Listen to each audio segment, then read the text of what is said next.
Nigel Farage.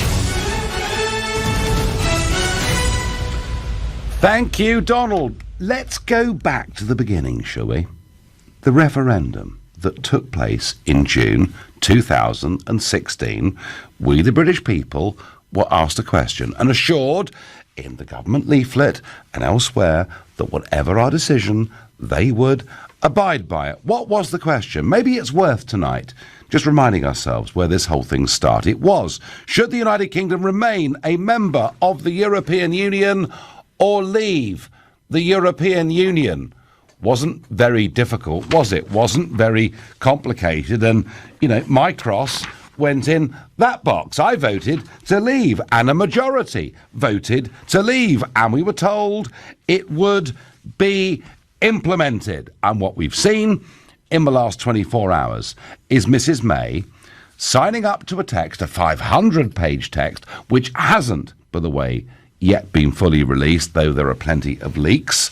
And what we do know about this text is that we will stay in a customs union. We will stay with the European rule book, not just the existing rules, but all the new laws they pass as time goes on, but without, of course, having any say whatsoever. What we do know is we'll pay somewhere between 40 and 60 billion pounds for the privilege of them making our laws without us having any say whatsoever. We know that free movement will continue for several years without any change whatsoever. There'll be no change to the common fisheries policy for many, many years. And when it comes in the transition period after March the 29th, which is now an up to 3-year transition period at Theresa May's request, that when it comes to negotiating a future trade deal, written in the small print is that we'll have to abide by European rules until, wait for it, and if you're driving, slow down, 2030.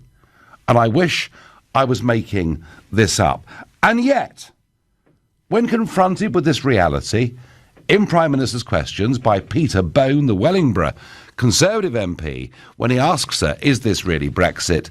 This is her response. Can I say to my honourable friend that what we have been negotiating is a deal that does deliver on the vote of the British people. In the list that I set out earlier, I left out one of the things that the British people are very keen to see from this deal, which is an end to free movement, and we will ensure that we are delivering on that, as well as those other elements that I have set out. What we're doing is a deal that delivers on that vote, but in doing so protects jobs, protects the integrity of our United Kingdom, and protects the security of people in this country. When will we end free movement? When will we get our fisheries back? When will we be able to make our own laws? Well, it looks like 2030 is now the date that's been decided on for some of it, and why should that change for all the rest of it? I simply cannot believe that we've got a Prime Minister who stands up and says Brexit means Brexit, but what she really means is Brexit means remain.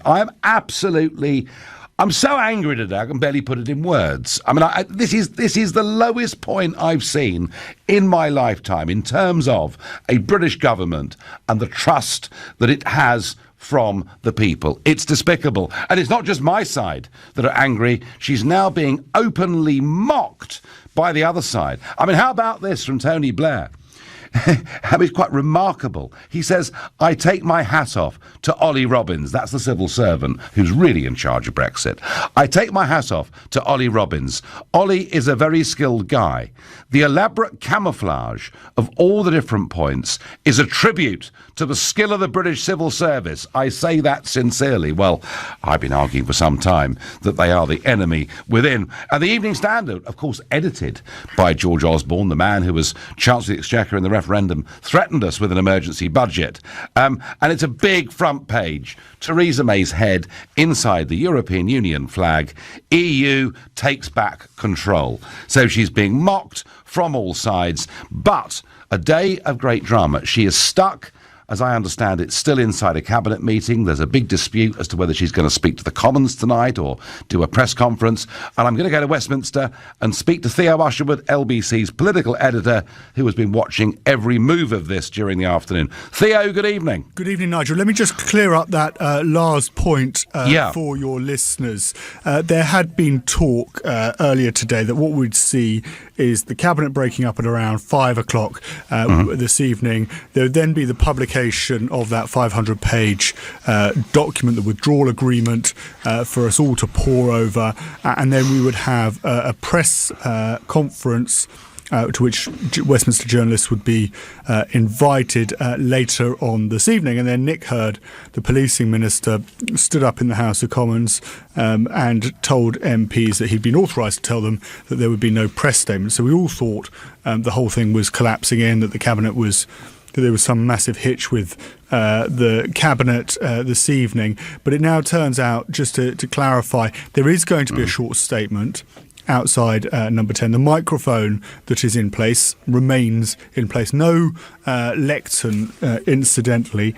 And then there won't be a press conference as we'd previously envisaged. Now, the big question is, will we get to see the documents this evening, the withdrawal agreement? We don't know.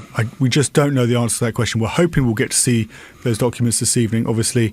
But at the moment, we simply don't know. There is just, in terms of the choreography, a hitch, because they're not there simply for number 10 or the government to release those documents. They have to, dare I say it, clear it with the EU, and the whole thing. Oh, of course, yeah. You've got to ask the bosses, obviously. So, I mean, Monsieur Barnier's in charge. So you have to. Number 10 has to do these things in conjunction with the European Union. So there's not really. I can't shed any further light about whether we're going to see those documents this evening. But that's where we are at the moment. In terms of a finish time of the Cabinet, we're told in the next hour, but we've already had significant pushback on that. It's lasting longer than a UKIP NEC meeting. It's quite something. I do wonder, Theo, I mean, when the European Union's Deputy Chief Negotiator, Sabine Weyan, says about us, they must align their rules, but the EU will retain all controls. They apply the same rules. The UK wants a lot more from the future relationship, but it's the EU that retains its leverage. I mean, they are literally, and I've just been in the coffee bar, I'll call it that, shall I, before the show. And, I mean, they're openly mocking the British. They're laughing. They're saying, when's the second referendum going to happen? But, I mean, for Barnier's deputy to openly, publicly mock us, telling us that we align and they're in charge, are the Cabinet really going to put up with this? The Cabinet have a choice, and there have been many Brexiteers. Mark Francois, when I spoke to him, former Defence Minister, said this morning, well, Cabinet ministers need to decide whether they want to roll around in their Jaguar ministerial cars with their red boxes and civil servants saying, yes, sir, or actually stand up for their conscience. He was quite clear, though, that was aimed at Cabinet ministers within Theresa May's top team who voted to leave and campaigned to leave the European Union. He dismissed Philip Hammond as being the Chancellor at Remain central to me. Indeed, Theo. I mean, come on, 2/3 of the Cabinet are Remainers, aren't they? Yes, and of course, a penny for the thoughts of Boris Johnson and David Davis, former Foreign Secretary and Brexit Secretary, respectively, if they'd held on going through the summer and the autumn and actually decided to play their cards now, then it would be, then we could expect a much tougher opposition from the Cabinet than perhaps what we might see, and I doubt it, the resignations of somebody like Andrew Leadsom. They'd still be in a minority. I tell you what, Theo, don't go too far away. Anything could happen in the next hour. I tell you what, I've just about had enough of listening to all these appalling politicians and all this duplicitous behaviour. I want to hear from the great British public. Maybe that's where I'll find some common sense and some sanity. I think that simple question that we were asked to vote on is being betrayed. Tell me I've got it all wrong. Claire, a new caller from Ilkley in West Yorkshire. Claire, have I got this all wrong? I hope not. Right. I just think it's an absolute joke. I think she should have just walked away right from the beginning. They were never, ever going to give us a good deal. It's funny, isn't it? I mean, it literally, Claire, it's game, set and match Monsieur Barnier, isn't it? Absolutely. I think I just don't even know what to think anymore. I think Theresa May were always going to have, she was a Remainer right from the beginning anyway, wasn't she? Yeah. Yeah. I think what frightens me more than anything is that we're going to end up with a general election and Jeremy Corbyn as Prime Minister, because that just frightens me to death, because we might as well just sign everything away now then. Well, Claire, frankly, the Conservative Party deserves no better. I just, literally 5 minutes before this programme started, Claire, I met a Conservative MEP, and he was a Leave supporter, and he said, this deal's so bad, Nigel, I'm thinking maybe now we need to stay. Do you think that's what Theresa May had planned from the beginning? Yes, I do. I think she's always had that in mind, which is frightening. Shocking. Claire, I wish I could cheer you up. I can't. Thank you. Tony's a new caller from Birmingham. Hi, Tony. So tell me. Nigel, how are you doing? Well, I'm absolutely, I really am fuming, Tony. You and me both, Nigel. I just want to say one thing, though. A huge, great big thank you, I'm sure, on behalf of 17.4 million people for what you've done to bring us about. There's two people in Europe I would thank. One is yourself, and the other is Mrs. Merkel for giving us a chance to have the referendum. I couldn't agree more. Well done, Mrs. But 3 cheers for Mrs. Merkel. Her policy errors helped us win the referendum. But, Tony, I mean, surely our Parliament is going to vote this deal down, isn't it? 75% Remainers, Nigel. I'm not so sure. What I would say is a total sellout. It's a national humiliation. May has to go. She has no confidence. We have to have a leaver in charge, and the only way to win this now is to go for a deal on WTO terms, and that would turn the tables immediately. But do we have the courage to do that? Do we have the courage to do that? Well, but she has to go, Tony. She has to go. I was on telly this morning on Good Morning Britain with Colonel Bob Stewart, Beckenham MP, great fun, like him. He was asked, what would you do if a military commander had led an operation like this? He said, court-martial them, which I laughed at. And then I said, well, Bob, is your letter in to get rid of it? Oh, well, not quite yet. They've got to get a backbone, Tony, haven't they? This is the problem, Nigel. This is the problem. I know it is. Thank you for your call. You're listening to the Nigel Farage Show at 6:15. The Cabinet meeting has now been going on for 4 hours and 15 minutes, and maybe they need reminding what the referendum was all about. It was very simple. Should the United Kingdom remain a member of the European Union or leave the European Union? That is what the referendum was about, and what Mrs. May is done whilst telling us she was going to deliver Brexit. She wants us to remain. Angela Merkel yesterday gave us a clue, didn't she? She told us Mrs. May wants to stay part of Europe. You bet your life she does. I see this as an absolute betrayal. I see it as the worst deal in history. Please tell me I'm wrong. 0345 6060 973. And we need common sense from the great British public, because we ain't going to get it from the Commons right at the moment. I'm going to go to Rochester and speak to Sarah, a new caller to the show. Good evening, Sarah. Hello, Nigel. Nice to talk to you. Well, what I get incensed about is the way that everybody keeps slagging her off and putting her down and all the rest of it. What would you do if you were in her position? What would you do? Lead. Okay, then tell me how you change. And I'm not being rude to you. Well, what you do, Sarah... There are lots of them out there who are all doing the same. All these bully boys who are all standing on their platforms and calling the shots and everything. And if they were dumped in that position, what would they do? They want to know what to do. All right, Sarah, I'll try this on you, right? 10 days before the referendum, after a meeting with economists for Brexit, I come up with a phrase: no deal is better than a bad deal. And that was to explain what we would do if economic sense did not prevail with the European Union. Mrs. May then picked that up because she understood that it was really rather popular, and she parroted, no deal is better than a bad deal. What she said today is a bad deal is better than no deal. And everything, Sarah, everything she stood up and said, she's reversed. I think she's the most dishonest, duplicitous Prime Minister I've seen in my lifetime. That's how I feel about it. Okay, well, I think you've got the wrong end of the stick with her. I think she's probably one of the most genuine people one of the most genuine politicians there is. She really, really is trying hard to give the people what they want. I don't believe that she wants to. She may have wanted to stay originally. She's got too much principle to carry that through. She's that kind of person that she will do what the country voted to do.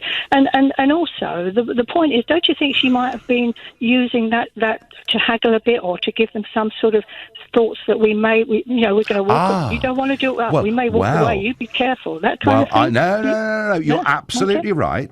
You're absolutely right. That's what any business negotiation needs. Exactly. The trouble is, Sarah, they never believed her. Well, Well, no, that may have been the downfall of it, but that's not her. That's not her fault. It's just her personality. So, okay, let somebody else go into that driving seat and do that. Who are you going to put in there to do that? Who do you think is strong enough and good enough to negotiate in that way, in that powerful position, to swing these French people around, these French, Barbier? Who's going to be able to? You could actually probably do that. I'd love to have a crack at it, Sarah. But they wouldn't touch me with a barge pole, obviously, because I'm not a Tory, and it's all about. They're very snobby bunch. But Sarah, my answer to you is anybody would have done a better job than her. Anybody that believed in it, and I'm afraid, I think she's finished up completely betraying us and being duplicitous. But you say she's done the best job, and I thank you. Well, I don't think anybody would want to be really in her shoes at the moment doing this, for all the shouting they do on the sidelines. And I'll ask you the question once again as I started: what would you do? And not one sort of word and say you would. It's very easy.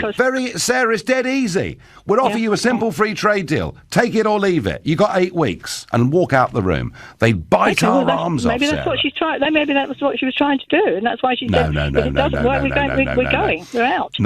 No, Sarah. She announced at that speech in Florence that she wanted to opt back in to have a very close relationship with the European Union, and that's what she's got, and look at the price. Anyway, Sarah, I respect the point of view that you think she's a very honest woman. What does Mark in Aldershot thinks? Mark, hi there. Hello, Nigel. I thought she's actually pulled an absolute blinder. We voted, and we voted to leave.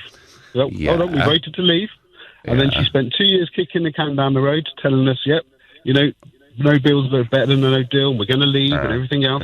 And now this lovely blinder, where you produce something that the Remainers are going to dislike, and the people that want to leave are going to dislike. So then what is everybody in the whole of the UK going to be worried about? Let's get back in.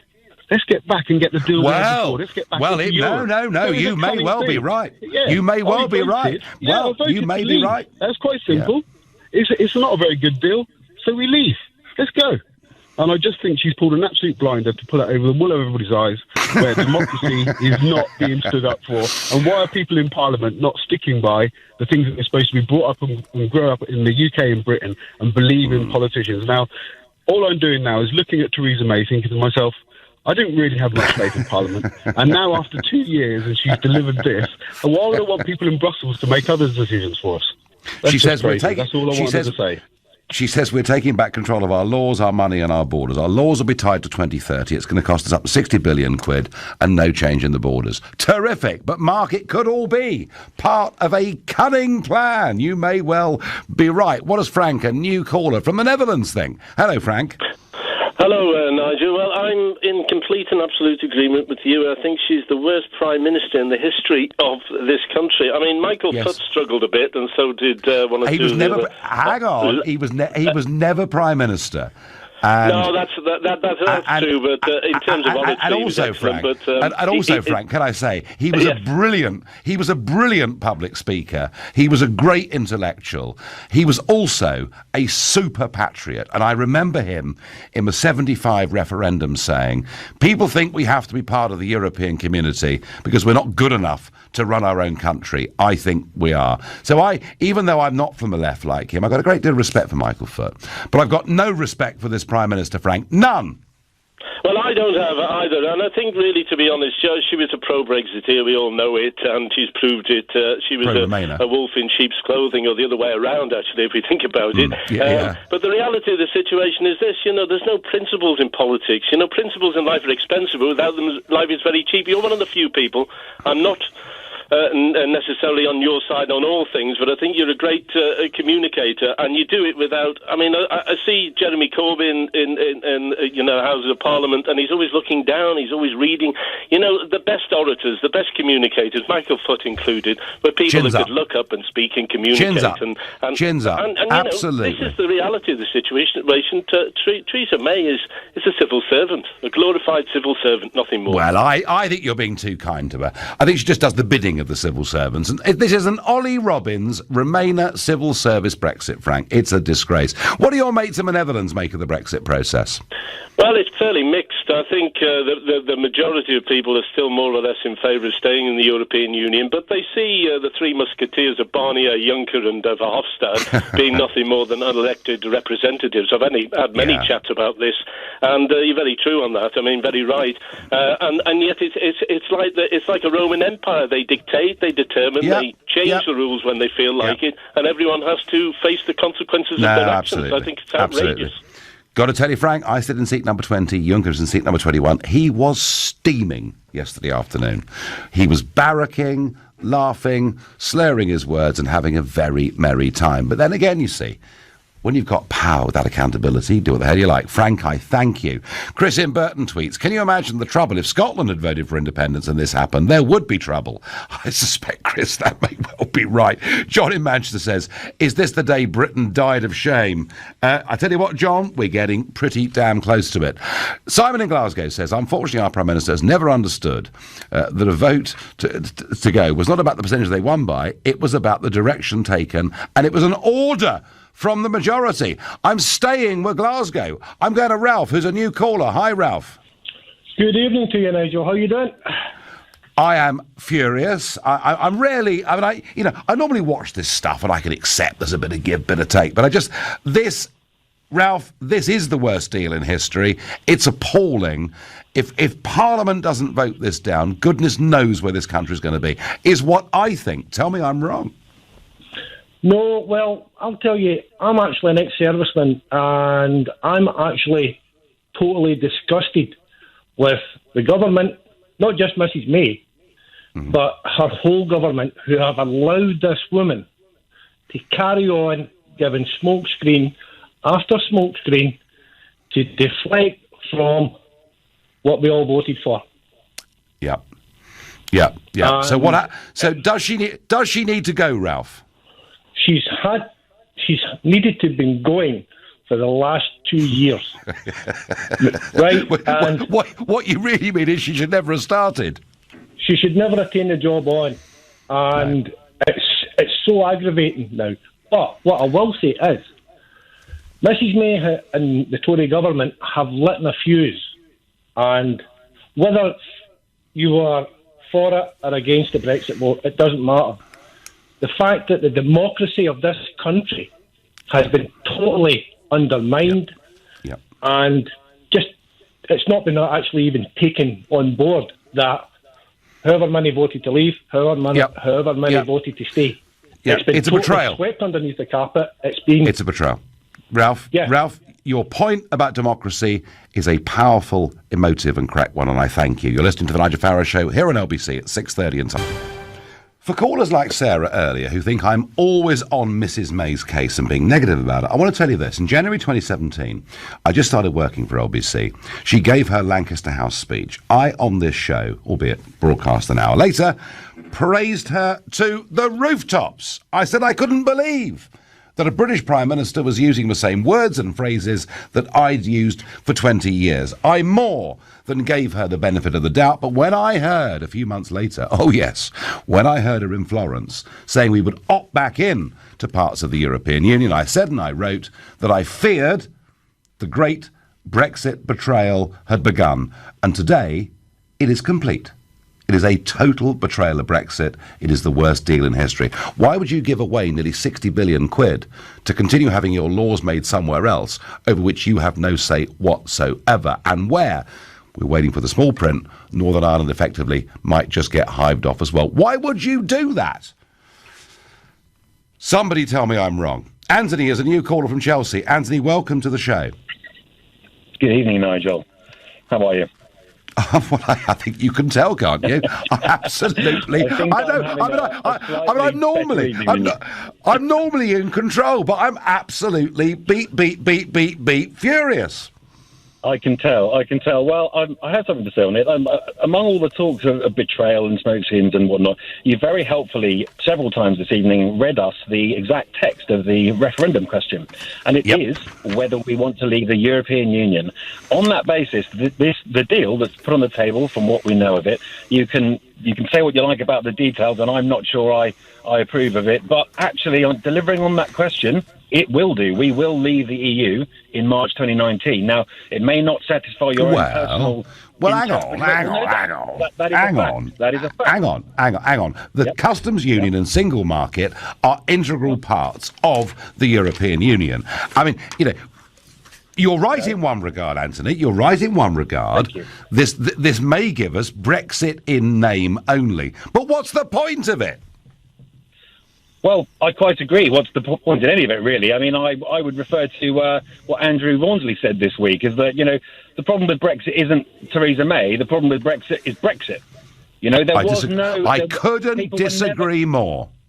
I couldn't disagree more. Entirely. And that's fine. But there was never any prospect of her coming, or the negotiation team coming away with this golden, sunlit uplands deal that would answer everyone's questions and deliver on the promises that were made during the referendum, because they could never be delivered. The circle could never be squared. Oh, yes, they could. We voted to become an independent...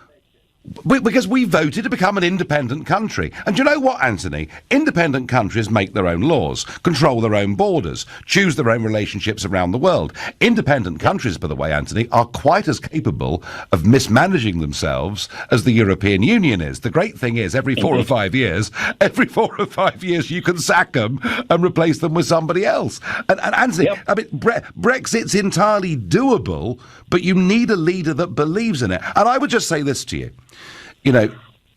Every single leading player in both the Remain and the Leave side made it clear that a vote to leave was to leave all of the EU's institutions. It could not have been clearer.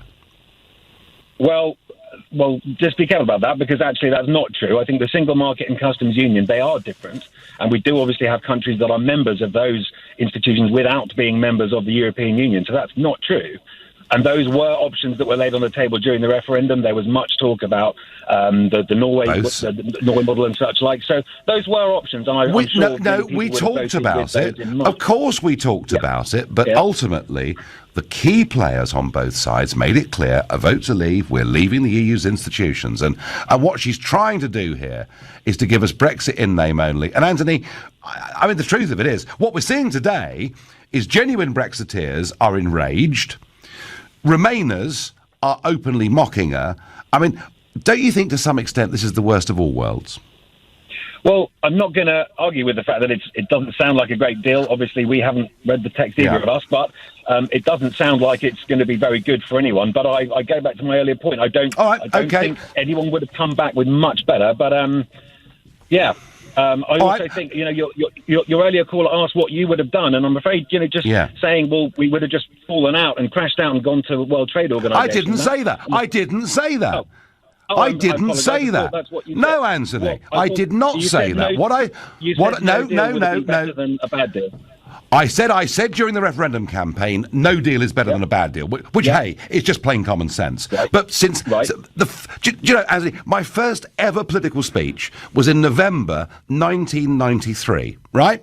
And I said in that speech, I want us to leave political union and to replace that with a genuine free trade agreement, which is what we thought we'd signed up for in the first place. And I've been saying that, Anthony, for 25 years, and I would have pushed as hard as I could for a genuine free trade deal, something which I believe was wholly attainable. This all went wrong when the British Prime Minister, when the mask slipped with that Florence speech, when she tried to opt us back in. And I think, Anthony, and I'm going to say this, I think that Angela Merkel yesterday was right when she said the British Prime Minister wants to stay part of Europe. Well, yes, I don't necessarily disagree with that, but at the moment, the deal that we're hearing about, the end state of that is to have a genuine free trade agreement. At the end of it, the third stage. Yeah, and tied into EU rules till 2030. Anthony, thanks for the call, and Anthony makes the point that literally he believes that's being honoured. And I understand why he says that, but it's certainly not within the spirit or what was said by leading players in that campaign. Carol in Southampton text, I'm absolutely furious with Theresa May. She has betrayed us. Mr Barnier and Juncker must be laughing at us. She must go. No, Carol, they're all laughing at us. I've been here all day. They think it's really, really funny. I suppose from their perspective it is. Scott in Brixton says, Sarah, your caller needs to know that a child of 6 could have done better. Barnier has sat there and done nothing apart from say no to Mrs May, and she's given away on everything. She is pathetic. Some people are fooled. Wake up. She's a Remainer. Her sidekick's a Remainer. Her Chancellor's a Remainer. I want out more than ever. I am incandescent with rage. Folks, these are not normal political times. We can normally debate things. There can be some anger. But this is of, I would suggest to you, a very different level. Lee is a new caller from Boston in Lincolnshire. Hi, Lee. Hi, Nigel. How are you doing? Well, I think you can tell, Lee, can't you? Yeah, I can, mate. It's interesting that the point you made, and I think it should be focused on, is you used the word leadership. And I think it's too easy. We've got to the point now, 2 years down the line, that Brexit's become that complicated for people. Another caller talked about smokescreen. For me, you talk about people not walking on solid ground anymore, and it confuses people. And actually, when you go back to the very, very basics of it, I think Brexit could have been delivered, and it comes down to leadership. And you talked about the Lancaster House speech, and that was the one when she got me on that one. I thought, here we go, this is a leader. And I actually think the country needed, at that time, there is a division when it was let's say it's a close result, but I'm believing democracy big style, and I'll tell you now I voted leave. But when she made that speech, that's what the country was actually crying out for, was leadership, and it was all there. And then, like you, over time, it was a backslide. Slowly but surely, the words change. Yes. And to start with, again, it took a while, probably. She's very good. There was one of your callers, she said, I really think Theresa May's trying her best and doing a good job. Everyone should remember what happened to David Davis. And that's when I was shocked, I must admit. Remember, he was the Brexit secretary. And up until a few days before Chequers, he's been doing the negotiation on behalf of the British government, mate, honestly. I know. And then literally, I don't know if the listeners, they need to remember that guy hears from the news media that there's another paper, and he's confused, and he goes to see the Prime Minister and says to her, what's this other way, what's this other paper? And then finds out that for something like 8 months, Ollie Robbins and his team has been making another... Well, I mean, Lee, he had to resign, didn't he? Yeah, of course he did, and I'm actually a big fan of his, really. He's doing the best he can. You can see with the Conservatives, the caught between, they want shot of her, I know they do, but at the same time, you say that, Nige, but with a party like that... Where's their guts, Lee? Where's their guts? It's easy for us to say those things, but that for me was the shocking period. I tell you, when I really realised that this person. I went to Parliament today, Nige. I contacted. Did you? I've never been interested in politics, and probably a working class guy like everybody else, not interested in politics.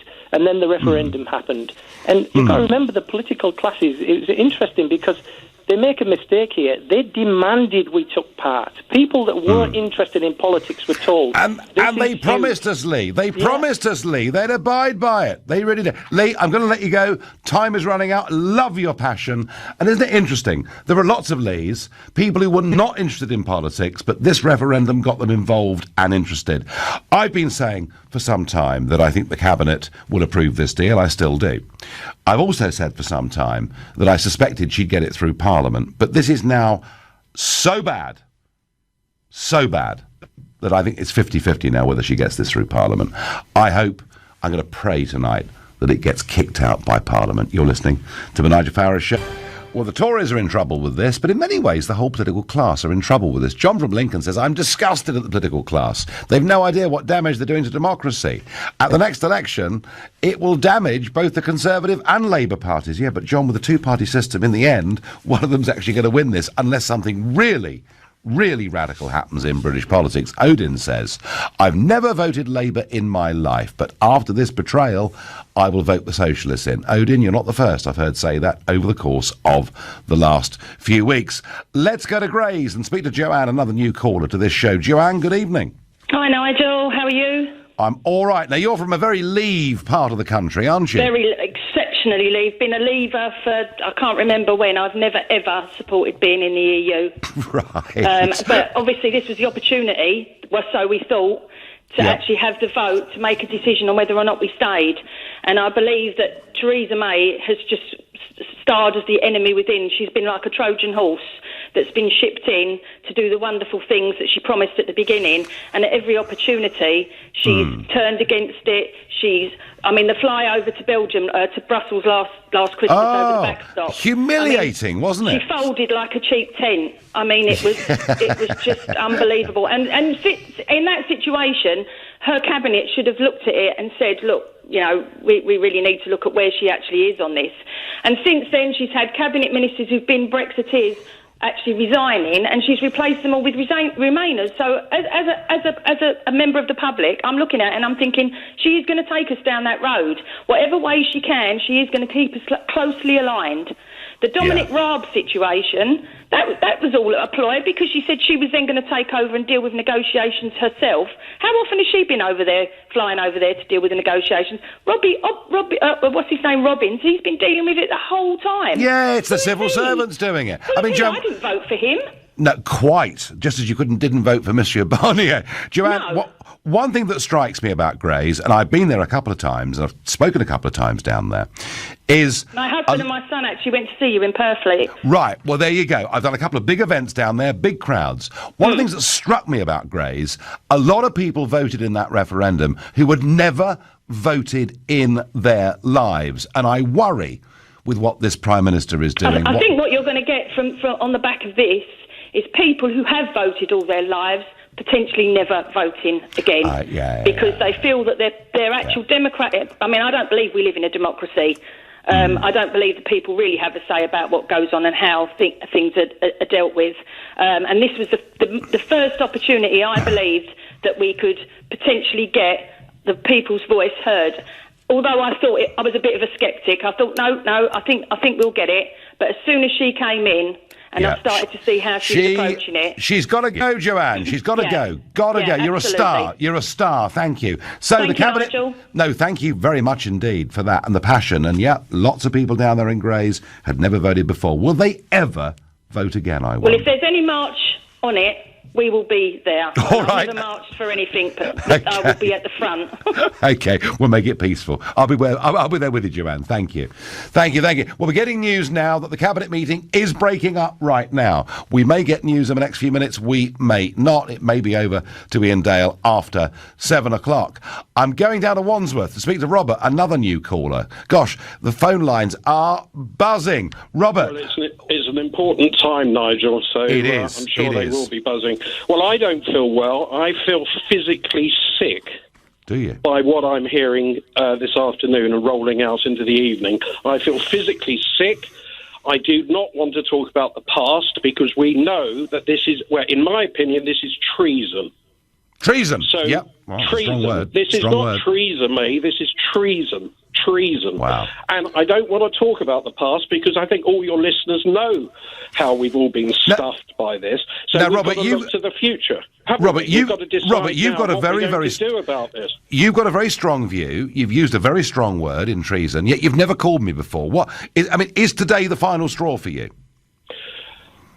There were many final straws, but I'm thinking for our population, of the people, our citizens, if we believe in democracy, then we have to act and we have to do something about it. And everybody should contact their MPs tomorrow to vote down this deal and say, I'm not putting up with this anymore. Maybe we should all shout out the window like Network, the film, and say, I am not putting up with this anymore. If we allow them to do this to us, then we've only got ourselves to blame. So let's talk about the now and the future. No, OK, Robert, let's lobby our MPs. I completely agree with that. I'm going to go to Theo Usherwood, LBC's political editor. What news, Theo? Well, we're still waiting for Theresa May and Nigel to come out into Downing Street to face the cameras and to give that short statement. But from what I understand, that cabinet meeting now, after nearly 5 hours, is starting to break up. It is impossible for cabinet ministers to leave simply by the main entrance because of levels of protest along Whitehall today. But once that meeting has broken up, we are expecting the Prime Minister to come out and deliver a short statement. We are then hoping to actually see the detail, the 500 pages, or at least a breakdown of those 500 pages that make up the withdrawal agreement. So the 500. So the 500 pages, we hope are going to get published. And is that why the cabinet meeting took so long, in your opinion? It took so long, I think, because of the levels of dissent, of worry, of concern. And to be honest with you, Nigel, we still don't know what is going to be contained within that statement from the Prime Minister. So I don't want to get ahead of ourselves that she's going to come out and say that everything is fine, because we don't know that for certain yet. And Theo, and I'm asking you, putting you on the spot here, do you think the atmosphere, the temperature has changed in terms of the letters of no confidence going into the chairman of the 1922 committee? I've just been speaking to Connor Burns, and we're just trying to turn around that interview for Ian Dale. So apologies, Nigel, I haven't been able to get it into your show, but if you keep listening, we'll be able to hear it. And he was saying to me that he wouldn't be surprised if letters, and he used this term, were organically going into Sir Graham Brady, the 1922 committee. When I was speaking to another Remain MP, a different Remain MP, because of course Connor Burns is leave, he was saying the mood amongst the Remainers is now hardened. There's a stiffening of the mood, that there is a feeling amongst the Conservative MPs they simply cannot tolerate this deal, that there's been this united... It's just so bad, isn't it? Yeah. From their perspective. Now, that's really interesting. Theo, I think I sense this as well. I sense this is just so bad that even though I've criticised them all since July for not having the guts to stand up, actually, the truth of it is... Something's changed. It looks like something has changed. Theo, thank you ever so much for that. Well, so many of your calls I can't get to. So many of you who've never called me or called LBC before but are motivated by this. You know, these are not normal times we're living in. The cabinet meeting is breaking up. We'll find out more over the course of the next few minutes, I've no doubt. You've been listening to the Nigel Farage Show. I'm back tomorrow night from 6 in London. At 10 tonight, it's Tom Swarbrick. But up next, with the breaking news, it's Ian Dale. Nigel, I feel your pain. Thank you very much.